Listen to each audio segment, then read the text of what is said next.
menikmati dan mengalami Tuhan. Haleluya. Silakan Ibu. Shalom. Pertama-tama saya bersyukur kepada Tuhan karena pastor sudah memberikan kesempatan kepada saya untuk bersama-sama hari ini sharing dan bernyanyi buat Tuhan. Saya mau cerita sedikit aja. Kalau saya ada hari ini teman-teman, saudara-saudara, semua karena Tuhan. Bukan karena kuat dan gagah saya, tetapi semua karena Tuhan. Saya terima Tuhan Yesus sebagai Tuhan dan Juru Selamat pada tahun 1983, sekitar saya kelas 1 SMA. Jadi pada hari itu saya dilayani secara pribadi dan menerima mengundang Tuhan Yesus dalam hati saya. Dan sejak saat itu saya merasakan hidup saya berubah. Kalau dulu sering marah-marah sama mama, musuhan, berantem sama orang tua ya. Tapi semenjak hari itu Tuhan merubah saya dan membuat saya mengampuni. Dan saya tiba-tiba malam-malam datang ke mama, minta maaf atas kesalahan. Dan sampai hari ini saya melewati hidup bersama dengan Tuhan. Bukannya jalan tol, saudara-saudara ya, gak pernah jalan tol. Tuhan gak pernah janjikan kita selalu lewat jalan tol. Tapi Tuhan janjikan kita penyertaan dan kemenangan buat kita, amin. Nah kalau saya ada hari ini semua karena Tuhan. Ada 2 kuncinya nih. Lagu yang akan saya nyanyikan ini merupakan satu lagu kunci. Jadi sedih nih. Yang pertama itu adalah kita selalu harus tinggal dekat dengan Tuhan. Saya membangun hidup saya dari SMA, terus setia melayani Tuhan sebagai worship leader. Terus saya sering pelayanan misi, sering pelayanan pekabaran Injil. Tapi tetap sekolah SMA, dimarahin sama papa, diusir, bahkan digebuk. Karena saya sering pulang doa semalam suntuk. Tapi saya tetap terus setia kepada Tuhan. Dan terus setia sampai saya tua. Sampai hari ini udah punya anak gede segede Kristi, masih tetap melayani Tuhan ya. Jadi adik-adik di sini banyak yang muda, pesan saya cuma satu. Jadi yang pertama adalah jangan pernah lepas dari Tuhan.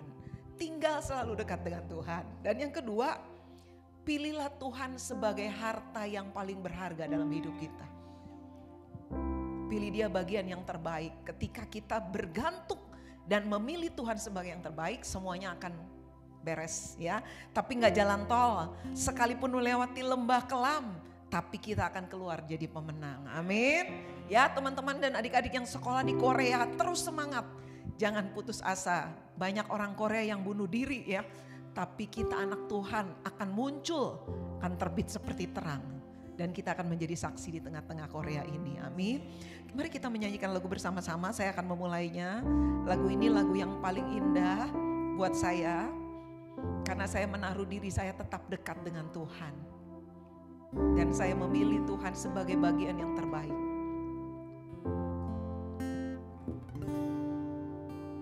Ku ingin selalu dekat, mendengar suaramu Bapa, lebih dari segalanya. Ku ingin mengenalmu, rahasia hatimu, hanya itu rinduku, memilihmu bagian yang terbaik, selamanya tak akan terganti. Harta yang paling berharga hanya Kau Yesus selamanya. Terima kasih Tuhan. Dengar penyataan kami Tuhan. Ku ingin selalu dekat, mendengar suaramu Bapa, lebih dari segalanya. Ku ingin mengenalmu, rahasia hatimu, hanya itu rinduku, memilihmu bagian yang terbaik, selamanya tak akan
setiap pernyataan kami Tuhan.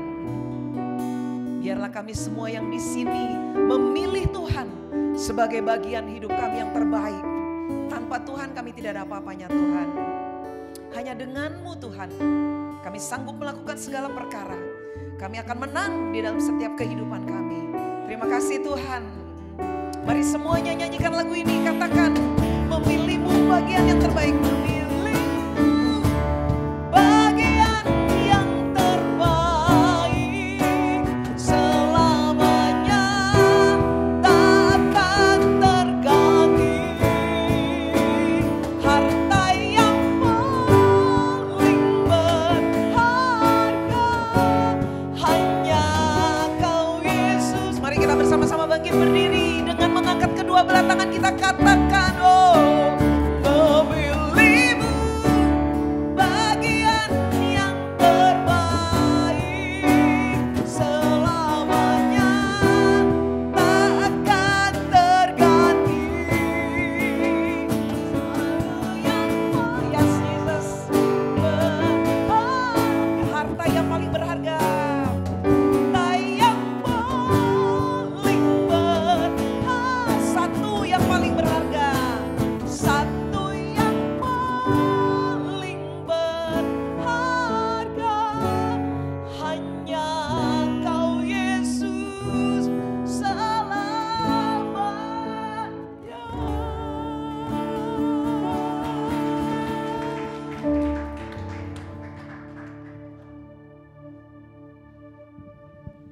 Terima kasih Ibu Mary Lantani, sungguh memberkati ya. Mari silakan duduk, sudah dikasih Tuhan. Kita berdoa untuk firman Tuhan. Bapa, terima kasih buat kesaksian dari Ibu Mary, pujian yang lahir dari keintiman dan kasih kepada Tuhan, membawa kami selalu ingat akan cinta dan kasih-Mu, kesetiaan-Mu Tuhan. Biarlah kami belajar untuk terus setia, berkomitmen, memilih Tuhan sebagai harta yang paling berharga buat hidup kami sampai kami mengakhiri pertandingan iman kami di garis akhir.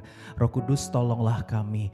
Tuhan, sekarang kami mau merenungkan firman-Mu, berbicaralah kepada setiap kami supaya kami bisa mengerti apa yang menjadi kehendak Tuhan, supaya kami bisa menyelaraskan hidup kami, hati dan pikiran kami dengan pikiran Tuhan, dengan kehendak Tuhan. Terima kasih Bapa, kami rindu mengalami perjumpaan secara pribadi dengan Tuhan sementara kami merenungkan firman ini dalam nama Yesus, Tuhan dan Juru Selamat yang kami sembah dan kami cintai sampai seumur hidup kami.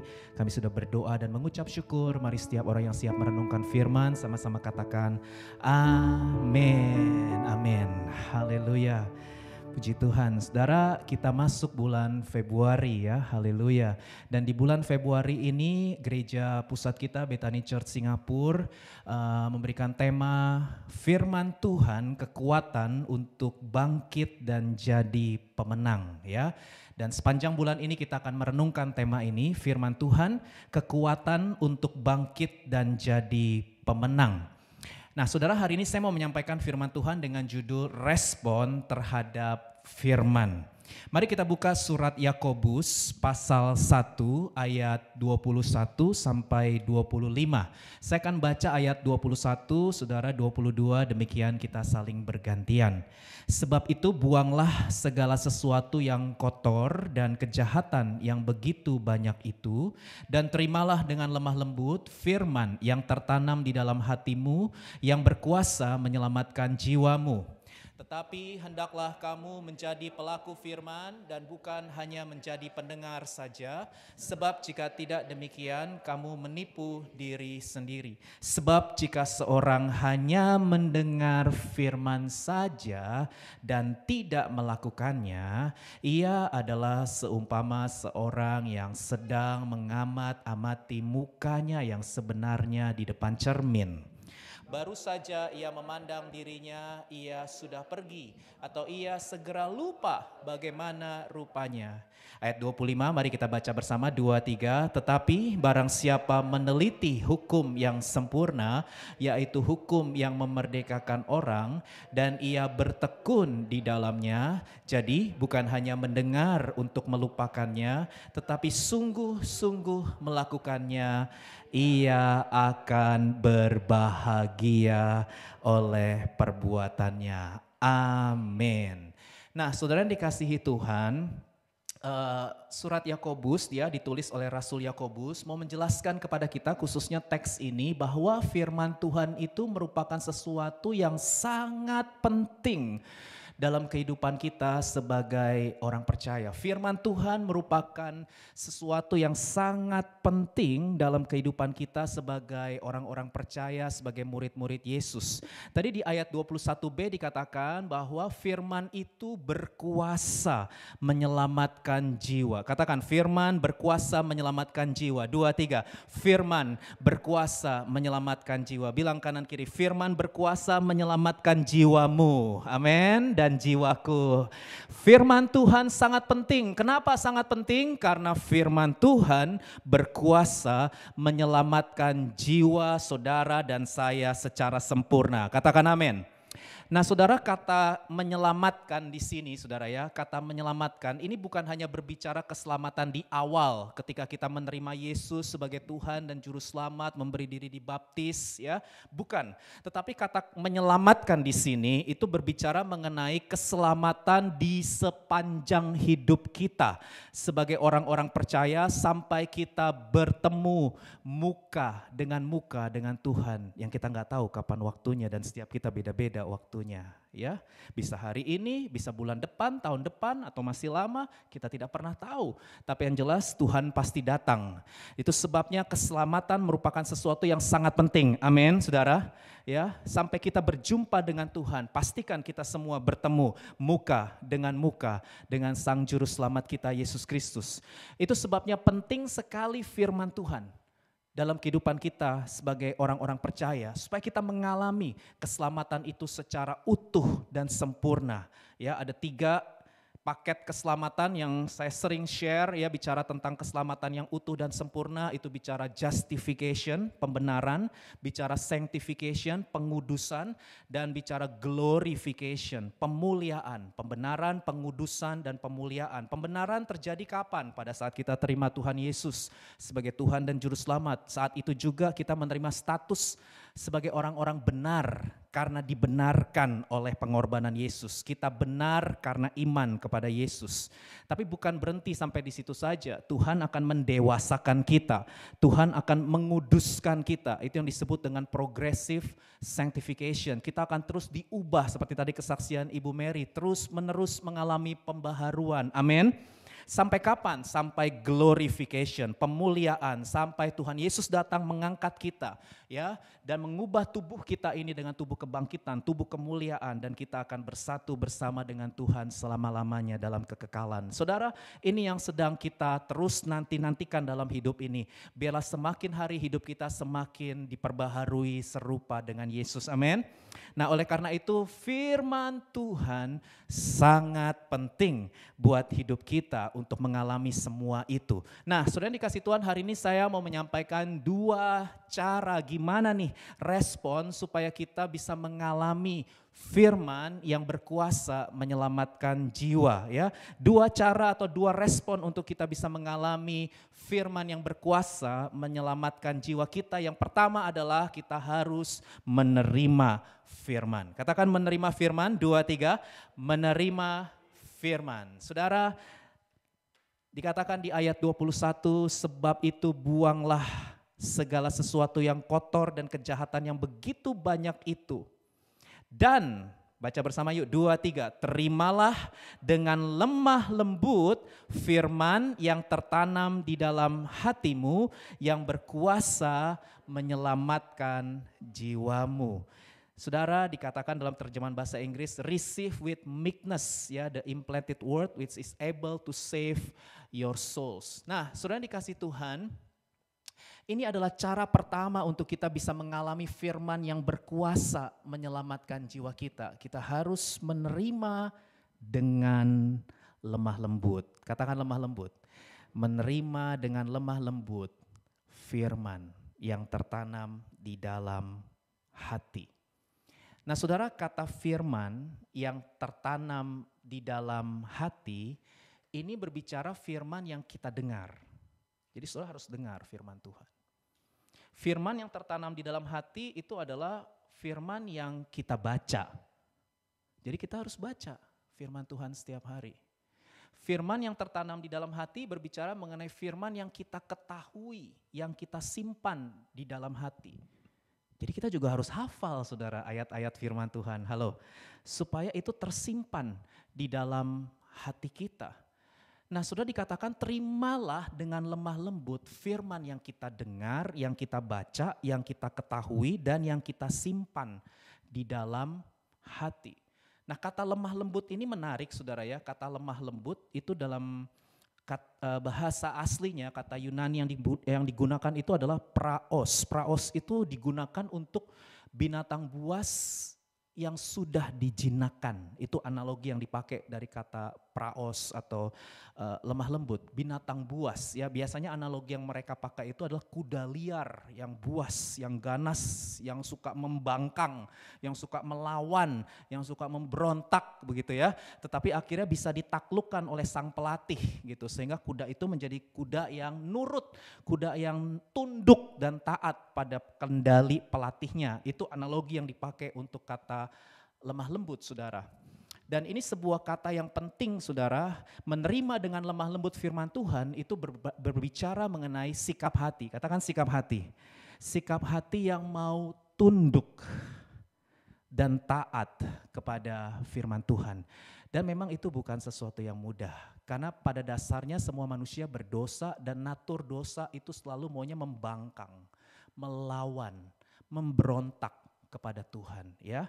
Jadi itu sebabnya dibutuhkan sebuah keterbukaan di dalam hati kita. Dibutuhkan keterbukaan, gak semua orang mau saudara ya menerima firman dengan lemah lembut. Gak semua orang mau. Tapi saya berdoa supaya kita semua yang ada di ruangan ini, kita mau membuka diri kita untuk kuasa firman bekerja di dalam hidup kita, amin. Kita nggak mau keraskan hati. Ketika kita mendengarkan firman Tuhan, ketika kita membaca firman Tuhan, kita mau dibentuk, kita mau diarahkan, dituntun, dibimbing, dididik, dimurnikan, ya diproses. Memang itu bukan sesuatu yang mudah saudara, tapi saya percaya kita semua sudah mengalami perjumpaan dengan kasih Tuhan, amin. Dan kasih itulah yang akan membuat kita mau, Tuhan bentuklah aku. Tuhan ubah hatiku ya, ubah hatiku seputih hatimu, setulus salibmu, kasihmu Tuhan. Biar mataku seperti matamu, pancarkan kasihmu. Apa saudara? Ku mau jadi sepertimu, amin. Saudara mau jadi seperti Tuhan Yesus, amin. Berapa banyak yang mau jadi seperti Tuhan Yesus? Mari taruh tangan kanan saudara, katakan terima dengan lemah lembut firman Tuhan, amin. Ayo jangan keraskan hati, mari kita membuka diri kita, membuka hati kita. Nah saudara, Amsal pasal 13 ayat 13, yuk kita baca dulu ya. Amsal 13 ayat 13, 2, 3. Siapa meremehkan firman, ia akan menanggung akibatnya. Tetapi siapa taat kepada perintah, akan menerima balasan. Nah saudara, kata meremehkan di sini, ini ada kata meremehkan ya, despise. Nah ini sebenarnya dalam bahasa aslinya kata Ibraninya ini lebih sering digunakan dalam konteks hubungan antar manusia. Sebenarnya ya, mayoritas tuh kata meremehkan di sini dalam pengertian hubungan antar manusia. Jadi kapan kita meremehkan orang? Kita meremehkan orang itu bisa dua caranya. Yang pertama secara verbal melalui kata-kata, dan yang kedua secara non-verbal. Ya, melalui kata-kata, contohnya nih, ini cuma contoh ya, misalnya ada orang masuk ruangan ini gitu ya, terus kita lihat, mungkin pakaiannya lusuh, kotor gitu ya, atau fisiknya mungkin nggak terlalu oke gitu ya, kita bisa menghina ya, kita bisa menghina orang itu secara verbal. Tapi bisa juga secara non-verbal, artinya kita nggak ngomong apa-apa, kita cuma mandang gini ya, ya. Tapi di dalam hati kita penuh dengan caci maki ya, penuh dengan penghinaan, penuh dengan wah segala macam. Itu secara non-verbal saudara ya, kita bisa meremehkan orang seperti itu. Nah ketika ini dikaitkan kepada firman Tuhan, ternyata bukan hanya manusia yang bisa diremehkan. Tapi ternyata firman pun bisa diremehkan oleh manusia, hati-hati saudara ya. Itulah sebabnya natur berdosa itu sungguh sangat mengerikan saudara, karena firman pun bisa diremehkan secara verbal. Saya pikir mungkin kalau secara verbal orang Kristen nggak berani menghina firman Tuhan ya dengan kata-kata. Itu biasanya yang bukan Kristen yang berani menghina. Tapi secara non-verbal, tidak dalam bentuk kata-kata, kita pun bisa meremehkan firman. Di mulut enggak, di mulut enggak, Alkitab firman Tuhan, aku percaya firman Tuhan berotoritas, aku cinta firman Tuhan, di mulut. Ya, secara verbal kita enggak berani meremehkan. Tapi secara non-verbal kita bisa meremehkan firman Tuhan.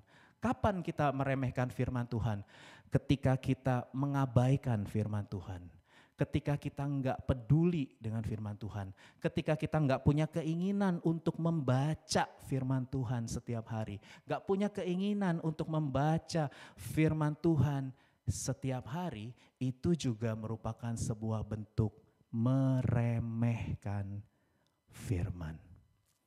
Nah, saudara dikasih Tuhan, kata firman yang dimaksud di sini saudara ya, ini berbicara mengenai seluruh kebenaran yang ditulis di dalam Alkitab ya. Jadi kata firman yang dimaksud di sini, ini berbicara mengenai seluruh kebenaran yang dicatat, ditulis di dalam Alkitab. Dari kitab Kejadian sampai Wahyu, ada 66 kitab, perjanjian lama dan perjanjian baru. Itu semua isinya adalah kebenaran saudara. Kebenaran mengenai apa kok Dedi? Banyak saudara ya. Kebenaran mengenai asal usul alam semesta. Kebenaran mengenai siapa pencipta alam semesta. Siapa Allah yang benar, siapa Allah yang sejati. Seperti apa sifat-sifat Allah. Bagaimana kita bisa memiliki hubungan secara pribadi dengan Allah. Ya itu semua dicatat, siapa manusia, apa tujuan hidup manusia, apa nilai dan tanggung jawab hidup manusia, kemana manusia setelah meninggal dunia. Itu kebenaran semua tercatat di dalam Alkitab. Kebenaran mengenai kekekalan, tentang sorga dan neraka, kebenaran mengenai anak muda, memilih pasangan hidup, itu ada di Alkitab. Halo? Iya, tanya sama sebelah, udah tahu belum? Iya, kebenaran mengenai memilih pasangan hidup itu ada saudara ya. Kebenaran mengenai pernikahan, halo? Ada, Alkitab jelas mencatat bahwa pernikahan itu monogami, bukan poligami saudara ya. Jelas Alkitab berkata satu laki-laki dengan satu perempuan. Ini jelas menentang seks bebas, menentang LGBT saudara ya. Oh iya, Alkitab menjelaskan kebenaran mengenai pernikahan, bahwa kita harus diberkati dulu baru beranak cucu ya. Kita harus mengalami pemberkatan dari Allah dulu baru kita beranak cucu atau melakukan hubungan seks. Ini jelas sangat tegas, sangat firm menolak seks bebas saudara ya. Itu firman Tuhan sudah catat saudara, sudah tulis kebenaran mengenai keluarga, kebenaran mengenai mendidik anak, kebenaran mengenai pekerjaan, kebenaran mengenai keuangan, bagaimana sikap dan pandangan kita terhadap uang, bagaimana sikap dan pandangan kita terhadap kejahatan, penderitaan, itu semua tercatat, ada banyak sekali saudara ya. Alkitab adalah firman Tuhan, kitab suci yang menuntun setiap orang untuk memiliki hubungan secara pribadi dengan Allah. Itulah yang disebut dengan keselamatan di dalam Kristus. Mari kita baca ayatnya, 2 Timotius pasal 3 ayat 15 sampai 16. 2, 3. Ingatlah juga bahwa dari kecil engkau sudah mengenal kitab suci ya, Alkitab, yang dapat memberi hikmat kepadamu dan menuntun engkau kepada keselamatan oleh iman kepada Kristus Yesus. Segala tulisan yang diilhamkan Allah memang bermanfaat untuk mengajar, untuk menyatakan kesalahan, untuk memperbaiki kelakuan, dan untuk mendidik orang dalam kebenaran. Saudara, jelas Alkitab adalah kitab suci yang cukup untuk membawa manusia mengalami keselamatan. Apa itu keselamatan? Keselamatan bicara loving relationship with God. Hubungan intim, hubungan kasih, hubungan cinta, hubungan secara pribadi dengan Allah. Saudara, Alkitab membawa setiap manusia untuk bisa memiliki hubungan secara pribadi dengan Allah melalui Tuhan Yesus Kristus. Karena Yesus berkata, akulah jalan, kebenaran, dan hidup. Dan tidak ada seorang pun yang bisa datang kepada Bapa kalau tidak melalui aku. Barang siapa melihat aku, dia telah melihat Bapa. Karena Yesus menyatakan siapakah Allah yang benar, siapakah Allah yang sejati. Yesus menyatakan itu, saudara. Itu sebabnya kita bisa terkoneksi dengan Allah di dalam Kristus. Kita bisa mengalami hubungan intim dengan Allah ketika kita percaya dan menerima Yesus Kristus sebagai Tuhan dan Juru Selamat. Kita terima pengorbanan Yesus dan saat itu kita diangkat statusnya menjadi anak-anak Allah. Kita bisa memanggil Allah dengan panggilan cinta, panggilan kasih, panggilan akrab, panggilan intim, ya Aba, ya Bapa. Saudara, itu semua dicatat hanya di dalam Alkitab. Di luar Alkitab nggak ada kebenaran itu, saudara. Ya, hanya di dalam Alkitab kita bisa mengalami keselamatan dan tidak berhenti sampai di situ. Tapi Alkitab juga bermanfaat untuk mengajar, menyatakan kesalahan, memperbaiki kelakuan dan mendidik orang dalam kebenaran, saudara. Artinya ini apa? Character building, ya. Kita akan terus didewasakan. Kita akan terus dibentuk, diubah, saudara, supaya pada akhirnya kita menjadi serupa dengan Tuhan Yesus dalam semua aspek hidup kita. Dan itu semua hanya bisa terjadi ketika kita merenungkan firman Tuhan. Karena Alkitab adalah tulisan yang diilhamkan. Kata ilham itu theopneustos, dinafaskan oleh Allah. Jadi memang betul yang menulis Alkitab itu manusia, betul ada 40 penulis. Jadi yang nulis Alkitab bukan Tuhan ya saudara ya. Saudara ini bukan kitab yang turun dari sorga ya seperti kepercayaan yang lain. Tapi ini adalah Alkitab kitab yang ditulis oleh 40 penulis saudara. Tetapi sumber utama dari penulisannya itu berasal dari Allah yang benar. Allah memimpin para penulis Alkitab supaya tulisan mereka itu benar dan bisa dipercaya. Kenapa kita bisa percaya Alkitab? Karena Tuhan kita Yesus Kristus juga menerimanya. Kalau sudah baca, Yesus pernah berkata di Matius pasal 5, aku tidak pernah meniadakan hukum Taurat dan kitab para nabi. Aku datang bukan untuk meniadakan hukum Taurat dan kitab para nabi, tetapi untuk menggenapinya. Yesus sebut hukum Taurat dan kitab para nabi. Apa itu hukum Taurat dan kitab para nabi? Perjanjian lama, 39 kitab. Itu adalah hukum Taurat dan kitab para nabi. Artinya Yesus sendiri menegaskan bahwa dia percaya 39 kitab ini adalah firman Tuhan, perjanjian lama. Lalu bagaimana dengan perjanjian baru? Ingat Yesus berkata aku menggenapi. Perjanjian baru bicara tentang kesaksian mengenai Yesus Kristus. Saudara yang menulis perjanjian baru ini semua core timnya Yesus. Yang menulis perjanjian baru ini adalah rasul. Rasul itu siapa? Rasul adalah orang-orang yang dekat sama Yesus. Mereka yang ngelihat Yesus setiap hari ya. Mereka yang berinteraksi, yang membangun hubungan dengan Yesus. Mereka lah yang tulis perjanjian baru. Jelas sumber yang bisa dipercaya. Amin. Gak mungkin tulisan mereka bohong karena mereka relakan nyawa mereka demi kebenaran bahwa Yesus memang pernah hidup. Yesus pernah mati, Yesus bangkit, naik ke surga. Itu mereka saksikan, itu mereka deklarasikan sekalipun nyawa mereka harus melayang. Mereka tetap deklarasikan itu sebagai kebenaran. Artinya kita bisa percaya 27 kitab perjanjian baru adalah kebenaran saudara. Tapi mungkin saudara akan bertanya kepada saya, bagaimana dengan Rasul Paulus? Karena Rasul Paulus kan enggak langsung berinteraksi dengan Yesus ya. Yang menulis 13 surat dari 27 kitab perjanjian baru memang adalah Rasul Paulus ya, harus diakui. Nah saudara harus tahu bahwa ketika Rasul Paulus tulis 13 surat dari 27 kitab di perjanjian baru ini, saudara harus tahu bahwa pada saat itu rasul-rasul yang lain masih hidup. Petrus masih hidup, Yohanes masih hidup, Yakobus masih hidup, belum ada yang meninggal saudara ketika Paulus tulis 13 surat itu. Kalau tulisan Paulus palsu seperti yang dituduhkan banyak orang ya, itu agama Kristen, agamanya Paulus itu palsu, itu bukan ajaran Yesus. Yang Paulus tulis itu bukan ajaran Yesus, kan Paulus gak secara fisik langsung berinteraksi dengan Yesus, itu kan tuduhannya ya saudara ya. Nah kita akan jawab bahwa ketika Paulus tulis 13 surat ini saudara, itu semua rasul masih hidup. Kalau yang Rasul Paulus tulis salah, pasti Petrus protes, saudara ya. Yakobus protes.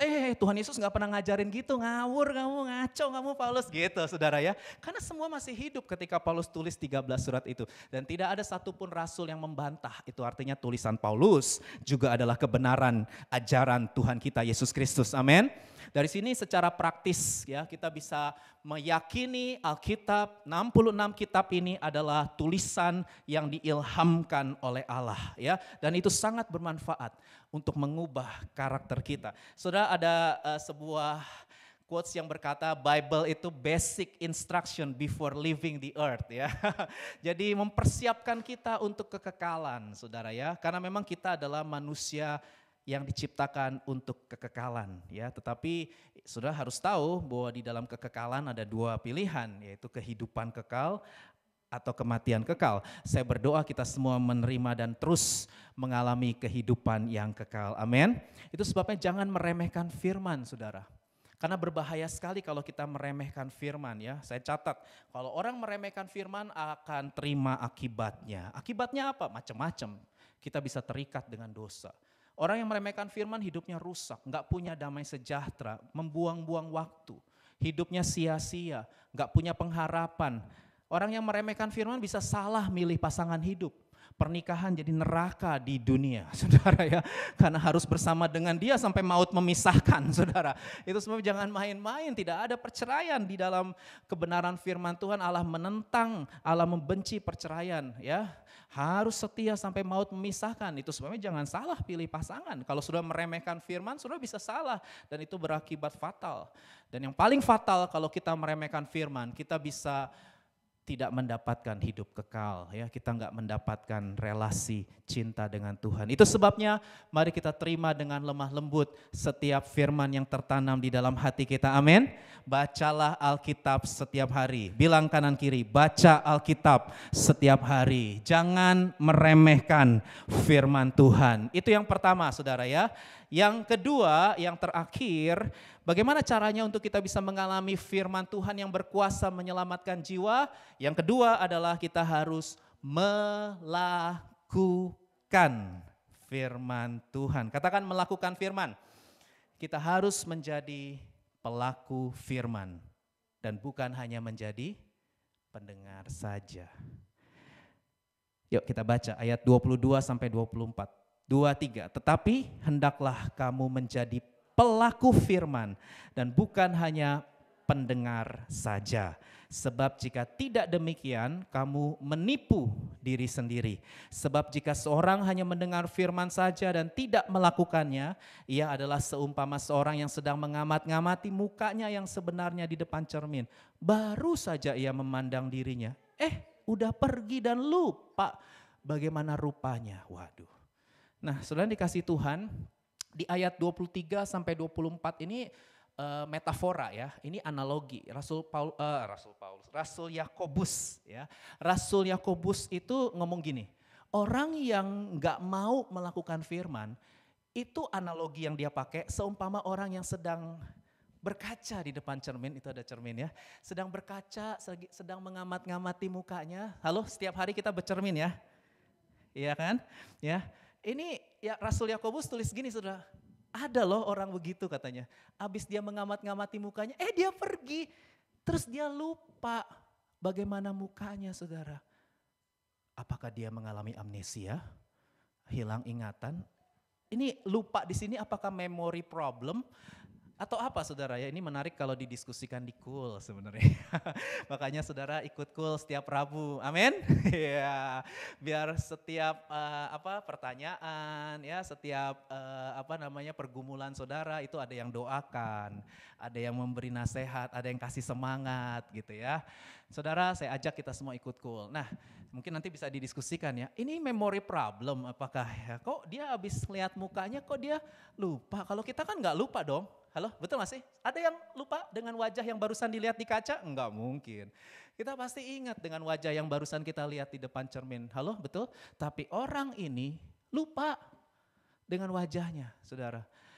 Itulah orang yang hanya mendengar tetapi tidak mau melakukan firman. Nah, saya tuh bertanya-tanya, saudara kalau baca Alkitab itu harus penasaran ya, harus dialog.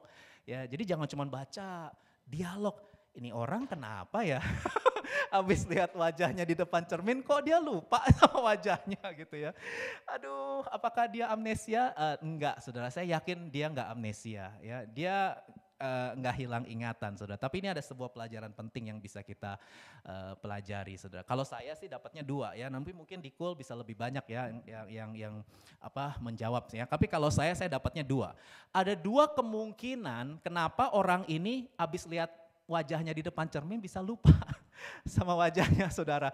Menurut saya ada dua kemungkinan. Yang pertama, karena dia merasa dirinya sudah oke. Ya, dia merasa dirinya sudah oke. Nah ini kan sekali lagi, ini analogi sedang bicara mengenai orang yang gak mau melakukan firman Tuhan. Ya, jadi ini adalah ilustrasi untuk menyatakan orang yang gak mau melakukan firman Tuhan. Nah kenapa orang itu gak mau melakukan firman Tuhan? Karena dia merasa dirinya udah oke. Dia merasa dirinya udah baik. Dia merasa gak ada yang perlu dibenahi, gak ada yang perlu diperbaiki. Ya ketika dia lihat wajahnya, oh I'm okay, I'm fine gitu ya. Yang gak oke itu orang lain. Jadi orang model gini tuh sukanya menghakimi orang saudara ya. Kalau orang lain aja, waduh dia ngomongnya panjang sekali ya. Pernah gak ketemu orang gini ya. Kalau ngomongin orang, widih panjang banget emang ya ini orang ini ya. Ih jutek ya, orang ini nyebelin, dia ngomong melulu ya cerewet. Kalau ngomongin orang pinter, tapi dia gak pernah ngomongin tentang kekurangan dan kelemahan dirinya sendiri. Selalu kelemahan orang, kesalahan orang yang diomongin. Kalau dirinya gak pernah diomongin soal kelemahan. Kalau begitu ngomongin kelemahan, manusia kan gak ada yang sempurna. Kalau ngomongin diri sendiri langsung gitu, jago banget langsung ngeblok. Manusia kan gak ada yang sempurna, ya dimaklumilah ya kan gitu. Kalau ngomong diri sendiri, aduh kita lembek banget ya. Tapi kalau ngomongin orang lain kita keras, sadis, kejem.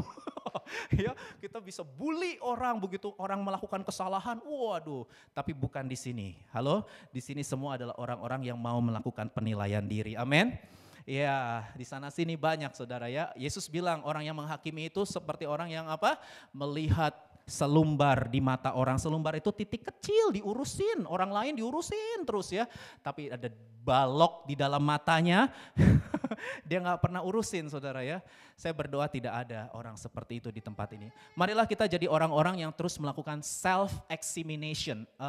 Penilaian diri saudara ya. Seperti doanya Raja Daud. Selidiki aku, lihat hatiku. Aku bukan orang lain.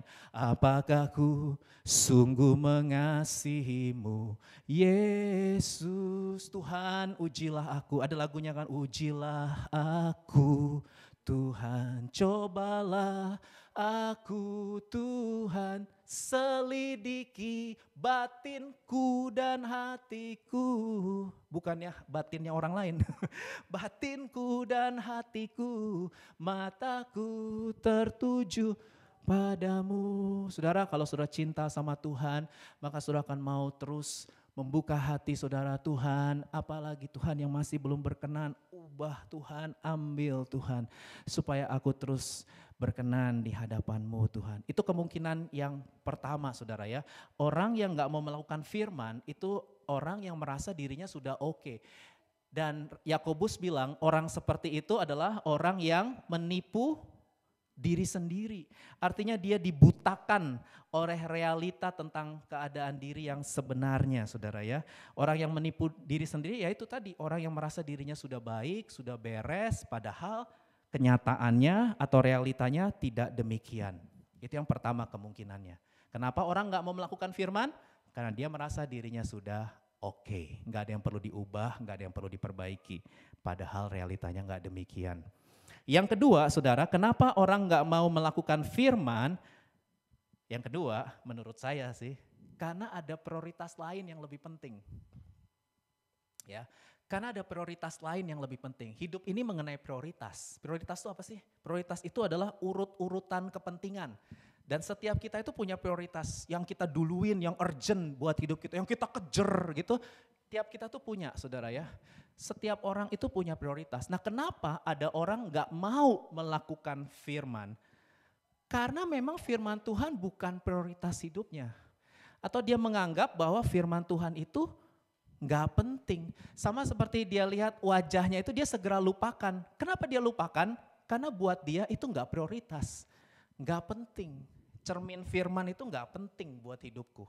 Ya, cermin, itu kan lagi bicara cermin firman ya, gak penting. Jadi sebenarnya orang ini bukan mengalami memory problem, tapi priority problem. Dia gak amnesia sebenarnya, dia gak hilang ingatan. Tapi kenapa dia gak mau lakukan firman, lupain wajahnya di depan cermin yang barusan dia lihat? Karena itu bukan prioritas yang penting buat hidupnya saudara. Orang ini menganggap segala sesuatu yang ditulis oleh Alkitab itu gak penting. Hal-hal tentang Tuhan itu nggak penting. Hari gini ngomongin Tuhan, hari gini yang penting kita kaya, yang penting kejar uang, yang penting kita sukses, yang penting kita macam-macam lah ya. Setiap orang punya prioritas masing-masing ya, hal-hal yang dikejar. Nama baik mungkin, yang penting tuh pengakuan orang, penerimaan orang, yang penting tuh kenyamanan hidup ya, wah, kepuasan diri dan lain sebagainya. Ya harus diakui saudara, bisa kelihatan kok ya apa prioritas kita. Saudara, banyak orang menganggap hal-hal tentang Tuhan, hal-hal tentang kekekalan, surga neraka nggak penting. Hal-hal tentang kehendak Tuhan nggak penting, kehendak Tuhan itu. Hal-hal tentang dosa, hal-hal tentang karakter Kristus, kekudusan hidup. Semua yang ditulis di Alkitab itu bukan merupakan hal yang penting buat hidupnya. Ada hal-hal lain yang jauh lebih penting.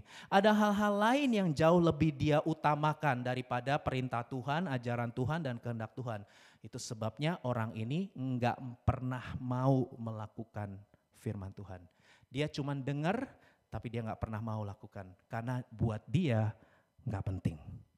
Nah, saya berdoa supaya kalau ada di antara kita yang mengalami ini, mari kita datang mohon Roh Kudus ubah kita ya, tolong kita supaya kita tidak sampai kehilangan harta yang paling berharga. Karena harta yang paling berharga yang tidak pernah bisa lenyap dan hilang dalam hidup kita itu hanya satu, yaitu Tuhan kita Yesus Kristus. Amin. Jangan sampai kenikmatan dunia. Hati-hati saudara, kita ada di negara yang nyaman, yang nikmat ya, banyak sekali hal-hal yang bisa mendistract kita dari Tuhan. Banyak orang-orang Kristen yang saya lihat hilang sudah dari peredaran ya, dicari-cari, di chat, dihubungin, udah gak pernah mau balas, udah gak pernah mau respon, sudah entah kemana, udah susah sekali untuk dijangkau saudara ya. Saya berdoa supaya tidak ada di antara saudara yang mengalami kehilangan. Saudara harus mengerti bahwa segala sesuatu yang ada di dunia ini akan segera lenyap. Tetapi orang yang hidup bersekutu melakukan kehendak Allah, dia akan hidup untuk selama-lamanya, amin. Itu sebabnya bergantunglah selalu pada Tuhan, lakukanlah firman Tuhan saudara ya dalam hidup ini. Nah saudara, analogi berkaca pada cermin ini saudara mau menunjukkan kepada kita bahwa firman Tuhan itu akan mengekspos siapa kita yang sebenarnya saudara. Itu sebabnya diperlukan kerendahan hati.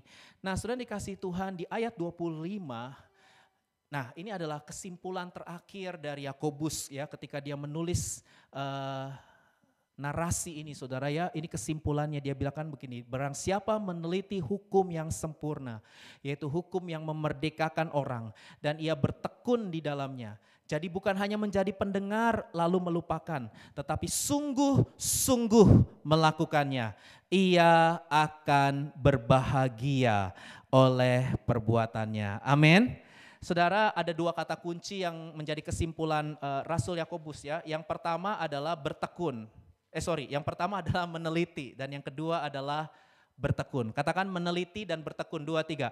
Meneliti dan bertekun. Ya, orang yang meneliti dan bertekun akan berbahagia. Berapa banyak saudara yang mau menjadi orang-orang yang berbahagia? Ya, bilang kanan kiri. Meneliti dan bertekun. Ya, kalau saudara mau berbahagia, ya, maka saudara harus meneliti firman Tuhan. Nah, apa yang dimaksud dengan meneliti firman Tuhan? Saudara, meneliti itu seperti orang yang mendekat kepada cermin dan ketika dia lihat seluruh keberadaan wajahnya saudara, itu dia melihatnya dengan sungguh-sungguh. Dia melihatnya dengan serius, gak cuma sekedar gitu, enggak. Tapi benar-benar diamati, ada enggak hal-hal yang enggak beres, ada yang kotor enggak, ada yang perlu dibersihin enggak, ada yang perlu dibenahi enggak, ada yang perlu diperbaiki enggak, itu artinya meneliti. Ya, jadi enggak sambil lalu saudara. Nah ini berbicara mengenai merenungkan firman ya, nanti minggu-minggu berikutnya saya akan lebih banyak share tentang merenungkan firman ya. Meneliti ini bicara tentang merenungkan firman Tuhan saudara ya. Nah ada seorang hamba Tuhan yang berkata ketika kita baca Alkitab kita harus baca wide and deep. Katakan wide and deep. Wide and deep. Wide itu artinya kita harus baca seluruh Alkitab. Dari kitab Kejadian sampai Wahyu. Enggak berurutan enggak apa-apa. Enggak berurutan enggak apa-apa saudara. Ya, tapi bacalah seluruh kitab dari Kejadian sampai Wahyu. Kalau saudara mau selesaikan itu dalam 1 tahun, bacalah 3 sampai 4 pasal sehari. Kalau saudara mau selesaikan dalam setahun ya. Kalau nggak mau ya udah nggak apa-apa. Tapi kalau saudara mau selesai baca Alkitab 66 kitab, bacalah setiap hari 3 sampai 4 pasal saudara. Lalu yang kedua, jangan hanya baca tapi harus deep. Deep itu artinya saudara harus mengamati dengan mendalam. Ya, nggak cuma sekedar baca sambil lalu saudara ya, tapi saudara harus mengajukan pertanyaan, ya, meneliti dengan deep, meneliti dengan dalam, itu saudara harus ajukan paling tidak ada 4 pertanyaan saudara ya, ini Lembaga Alkitab Indonesia yang buat, ya saya cuma ngutip LAI saudara. Yang pertama ya ini bagus ya dari Lembaga Alkitab Indonesia, kalau saudara baca Alkitab itu saudara harus bertanya, baru seru, kalau nggak seru. Kenapa saya bisa khotbah begini? Karena saya berdialog dengan Alkitab, saya berdialog dengan firman yang saya bertanya apa ya, apa arti firman Tuhan ini. Contoh nih, carilah dahulu kerajaan Allah dan kebenarannya maka segala sesuatu akan ditambahkan kepadamu. Tanya apa artinya carilah, apa artinya dahulu, apa artinya kerajaan Allah. Apa artinya segala sesuatu ditambah? Gitu baru seru. Satu ayat tuh saudara harus satu katanya cari terjemahan bahasa Inggrisnya, bahasa aslinya. Gampang kok bahasa asli sekarang tinggal di Google aja. Saudara mau cari bahasa Yunani, bahasa Ibrani gak usah sekolah teologi saudara. Di Google itu banyak saudara ya sumber-sumbernya. Tinggal ketik aja Bible Hub, nih saya kasih tahu saya punya ya. Saya ketik Bible Hub itu langsung keluar semua terjemahan bahasa Inggris lengkap. Mau tahu bahasa aslinya juga di Bible Hub itu ada saudara ya. Greek word, ya Hebrew word, ada semua. Jadi bukan karena saya jago, enggak. Saya juga pakai itu ya, pakai tools ya, pakai sarana saudara. Jadi seru. Ya, yang kedua, dosa apa yang firman Tuhan nyatakan di sini? Kalau ada, ya Tuhan ada nggak dosa yang masih saya lakukan, yang Tuhan mau saya bertobat? Yang ketiga, perintah apa yang Tuhan berikan? Ada nggak ketika baca ayat-ayat ini, ada nggak perintah Tuhan yang harus saya taati? Yang keempat, janji apa yang Tuhan nyatakan? Ya, Tuhan ada janji nggak? Nggak selalu ada sih, nggak selalu ada. Tapi ini 4 pertanyaan ini penting saudara, untuk saudara bisa punya kedalaman dalam merenungkan firman. Dan yang terakhir dikatakan saudara harus bertekun. Kenapa bertekun? Karena kita pada dasarnya orang yang gampang on off ya. Ayo ngaku jujur, gak usah angkat tangan. Iya. Aduh Tuhan, resolusi tahun baru. Saya akan baca Alkitab dari Kejadian sampai Wahyu, selesai. Januari masih rohku menyala-nyala. Februari ya mulai hanya 2 pasal, 1 pasal. Maret, Tuhan aku skip dulu ya. Ini lagi banyak kerjaan, ini ada banyak tugas-tugas, aku harus sorry. Nanti aku rapel semua, aku rapel. Jangan dirapel saudara, stres. Ada orang udah lama gak baca, langsung sekali baca 10 pasal, 15 pasal. Nah dia coba rapel. Jangan kayak orang Farisi lah. Ya, kita jangan kayak orang Farisi ya. Yang penting 10 pasal selesai. Yes. Enggak. Bukan itunya, bukan kuantitinya yang dipentingkan oleh Tuhan. Tuhan enggak butuh yang 10 pasal, 20. Enggak. Bisa belenak juga kita 10 pasal sehari saudara ya. Yang penting kita deep itu yang penting. Kalau cuma 1 pasal ya udah 1 pasal. Kalau cuma 5 ayat ya udah 5 ayat. Yang penting tuh deep.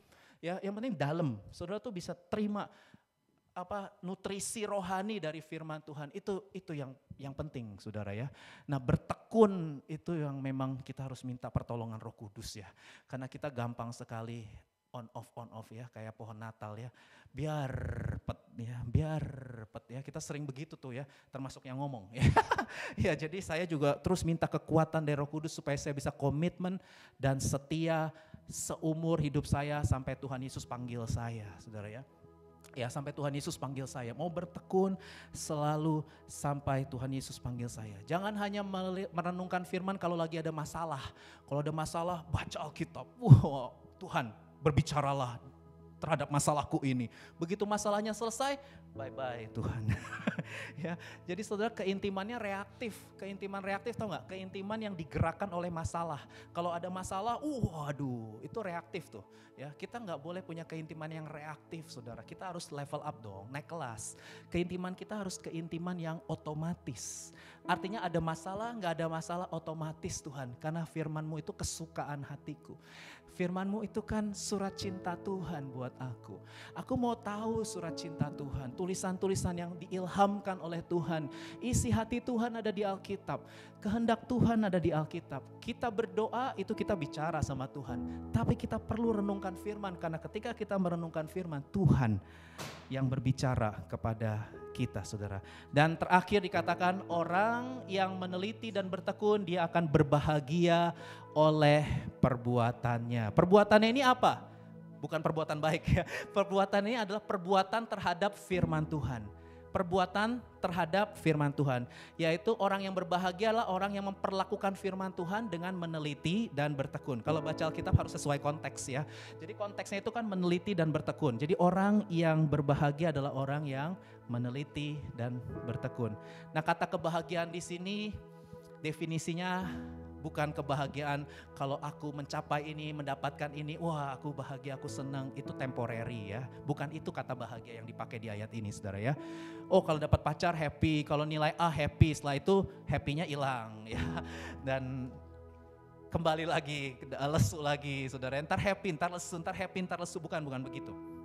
Bukan, kata bahagia di sini adalah kondisi hidup yang intim dengan Tuhan sehingga mengalami kepuasan di dalam Tuhan. Itu arti bahagia di sini. Ya, jadi artinya apapun yang terjadi dalam hidupku, apakah sesuai ekspektasi ataupun enggak sesuai ekspektasi, aku tetap bisa berbahagia karena kebahagiaanku itu Tuhan. Ya, bahagiaku itu Tuhan, nilai hidupku itu Tuhan, ya. Yang berharga buat hidupku itu Tuhan. Ya, itu sebabnya aku bahagia dalam semua musim hidupku. Karena aku punya keintiman dengan Tuhan dan aku sudah mengalami kepuasan di dalam Tuhan. Saya undang kita bangkit berdiri. Hari ini kita belajar 2 poin sikap terhadap firman Tuhan. Yang pertama, menerima firman dengan lemah lembut. Amin. Bacalah Alkitab setiap hari saudara ya. Ayo saya ajak kita semua, mumpung ini baru bulan kedua. Hari kelima di tahun 2023. Belum terlambat untuk saudara memulai lagi. Yuk kita mulai lagi saudara ya, bersama-sama dengan komunitas rohani BIC Korea. Yang kedua, marilah kita bukan hanya mendengar atau membaca, tapi kita melakukan firman Tuhan. Amin untuk firman Tuhan. Aku mengasihi Engkau Yesus dengan segenap hatiku. Aku mengasihi Engkau Yesus dengan segenap jiwaku. Ku renungkan firman-Mu siang dan malam. Ku pegang perintah-Mu dan ku lakukan. Engkau tahu ya Tuhan, tujuan hidupku hanyalah untuk menyenangkan hati-Mu. Ku renungkan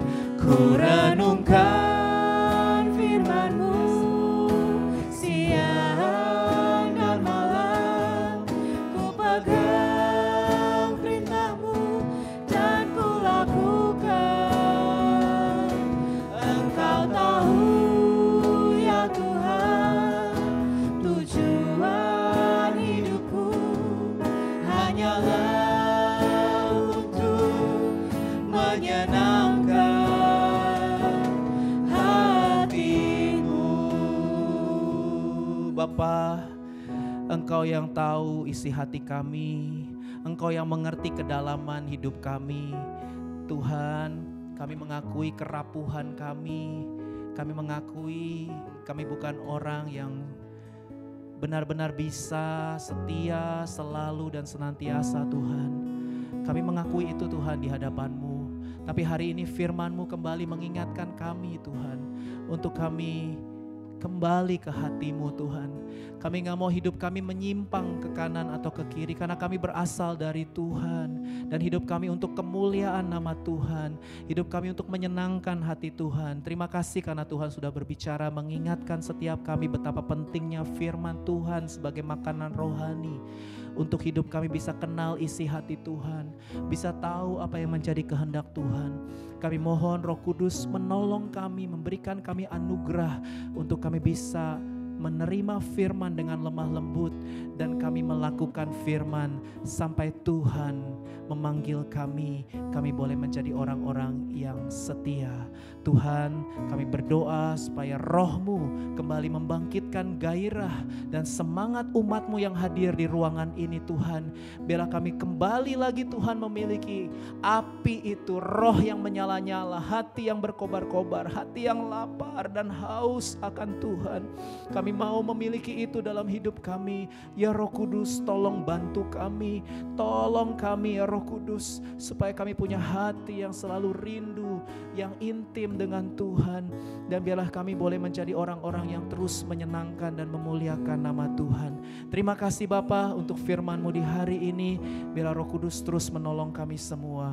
Terima kasih untuk ibadah di hari ini Tuhan. Biarlah ibadah di hari ini boleh menjadi persembahan yang hidup, yang kudus dan yang berkenan, bahwa kami semakin mencintai Tuhan dan semakin mengenal Tuhan secara pribadi. Sebentar kami pulang, kami rindu terima berkat dari Tuhan. Mari buka hati, tengadakan kedua belah tangan saudara dan terimalah berkat dari Allah kita. Tuhan memberkati engkau dan melindungi engkau. Tuhan menyinari engkau dengan wajahnya dan memberi engkau kasih karunia. Tuhan menghadapkan wajahnya kepadamu dan memberi engkau damai sejahtera. Pulanglah, kasihilah Tuhan Allahmu dengan segenap hati, jiwa, kekuatan dan akal budimu, dan kasihilah sesamamu manusia seperti dirimu sendiri, mulai dari sekarang sampai Maranatha.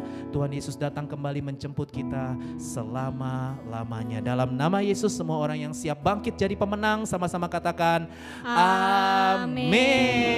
Haleluya. Keep winning. God bless you.